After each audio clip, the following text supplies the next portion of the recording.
This one is one from my local library, actually. This is The Daughter of Time by Josephine Tay. So, this mystery came out in 1951, and it's part of a series of mysteries about Police Inspector Grant. At the start of the novel, he's laid up in hospital after falling through a trapdoor and injuring himself, and he's very bored. So his friend, who is an actress, decides to bring something to interest him, and she brings him a bundle of portraits of historical figures who have some kind of mystery surrounding them or attached to them in some way, like the Man in the Iron Mask, for example. And he's not drawn to any of them until he sees Richard III at the bottom of the pile, a man who is King of England and purportedly killed the princes in the Tower, who were his two nephews. Something about Richard III's face doesn't jive with Grant's vision of the kind of man who would murder children. So, from his hospital bed, Grant starts to investigate the historical mystery with the help of his friend and a fellow member of the police force and a young researcher from America. It's only a short novel and not one that I had come across before. I really love old school detective fiction like Christie, Sayers, Conan Doyle, and I read a lot of new detective fiction as well. But I came across this one because it won an award in 1990. It was voted number one in the top 100 crime novels of all time, a list that was compiled by the British Crime Writers Association. And then again in 95, it was voted number four in the top 100 mystery novels of all time, compiled by the Mystery Writers of America. So I was really surprised that I had never heard of this book and I wanted to read it. And luckily, my library had a copy. So that's where I got this copy from. The novel itself is really clever. Grant never leaves his bed for the duration of the story, but we get a sense of the feeling of the boredom of the hospital, of the sharp mind confined to one place and confined to rest. The book manages to create a lot of intrigue with the cast of interesting types of people around him, his friends, but also the nurses and the doctor in the hospital, and also the historical figures he's learning about and the facts that arise from his research.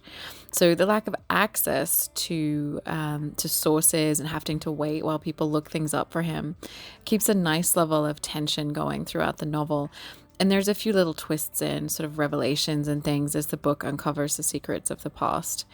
It's a really neatly worked story and it's quite short, as I said before, which I think works really well. You don't have time to get bored of him being just in that one place. So I really liked this one. And I liked that I could just curl up with it and read it in one sitting as well.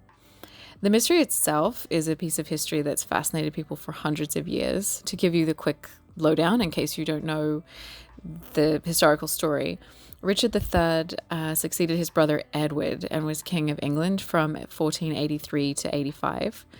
He was the last of the Plantagenet dynasty, and he has a reputation for being kind of a villain, primarily because of his characterization in Shakespeare's play.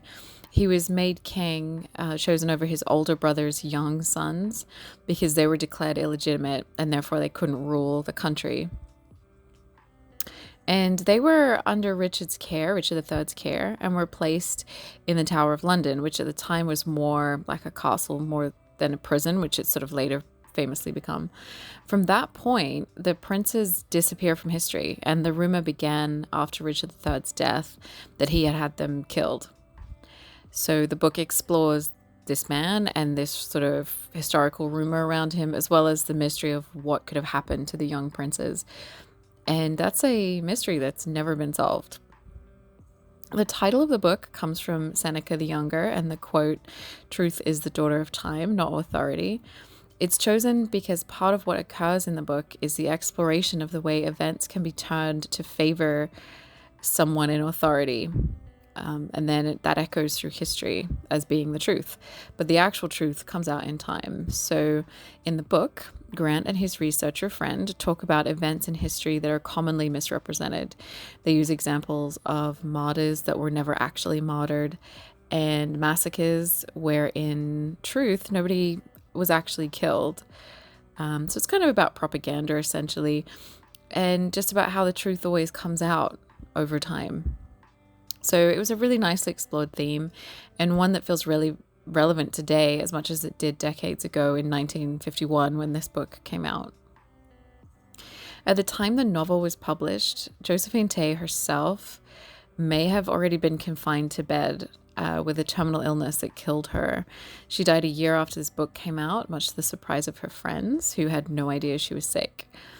So Josephine Tay was mostly known for this book. This was like one of her very popular, famous works. But she wrote other books as well about the same investigator, some standalone novels and plays. And she was only about 55 when she died in her sister's home, which is really sad. So this one is Daughter of Time by Josephine Tay. It's like mystery novel from 51, and I really enjoyed it. You can check out some of my other videos. I also have another channel and socials, so you can find links below if you want more of that. And if you want to hang out again, remember to like and subscribe.